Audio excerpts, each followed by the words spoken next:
Gen கதைகள். தேநீர் கோப்பை இறந்துவிட்டது. ஜென் குருவிடமிருந்த சீடர் ஒருவர் தனது குருவிற்கு தேநீர் எடுத்து சென்ற பொழுது கோப்பையை தவறவிட்டு விட்டார். அது உடைந்து விட்டது. சீடர் மனம் கலங்கினார். கோப்பை துகள்களை அப்புறப்படுத்தினார். கோப்பை உடைந்த விஷயத்தை எப்படி குருவிடம் நயமாக சொல்வது என்பதை மனதிற்குள் ஒத்திகை செய்து பார்த்து கொண்டார். கலக்கமான முகத்துடன் குருவை சந்தித்தார். என்ன விஷயம் என்று கேட்டார் குரு.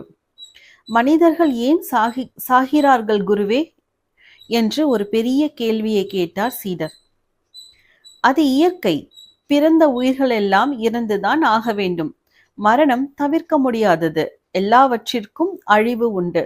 இறந்து போவது இயற்கை என்றார் குரு. சீடர் சொன்னார், குருவே, உங்கள் தேநீர் கோப்பை இறந்து போய்விட்டது என்று. இதை கேட்ட குரு சீடரின் சாமர்த்தியத்தை பாராட்டினார். ஜென் கதைகள். கோபத்தில் நாம் இல்லை. ஒரு ஜென் துறவியிடம் சூஹி என்ற மாணவன் தத்துவங்கள் கற்று வந்தான். அங்கு தோட்ட வேலைகளையும் செய்ய வேண்டியிருந்தது. அதனால், என்ன துறவி இவர், நான் படிக்க வந்ததோ ஜென் தத்துவங்கள், இவர் என்னவென்றால் தோட்ட வேலையெல்லாம் செய்ய சொல்கிறாரே என்று சலித்துக் கொண்டான்.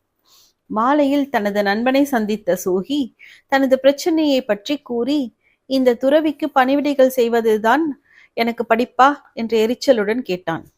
நண்பனோ, சூஹி, அவசரப்படாதே, நமது அன்றாட பணிகளில் கூட ஜென் தத்துவம் இருக்கிறது.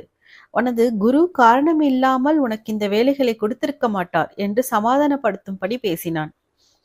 சூஹியோ, முட்டாள்தனமாக பேசாதே, நான் இப்பொழுதே இந்த துறவியை சந்தித்து இனி உங்களிடம் வரப்போவது இல்லை என்று சொல்லப் போகிறேன் என்றான். தன் எண்ணத்தில் பிடிவாதமாக இருந்தான் சூஹி. நண்பனுக்கு ஒரு யோசனை தோன்றியது.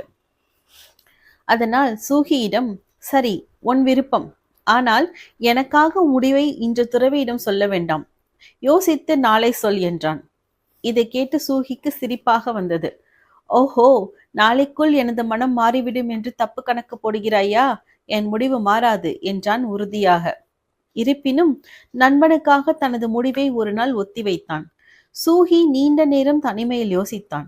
யோசித்ததில், இந்த துறவி மிகவும் நல்லவர்தான். அவரை பற்றி ஏன் இப்படி தப்பு கணக்கு போட்டேன்? அவரிடம் பாடம் படிக்காத எனது நண்பன் கூட அவரை பற்றி நன்கு தெரிந்து வைத்திருக்கிறானே என்று தோன்றியது.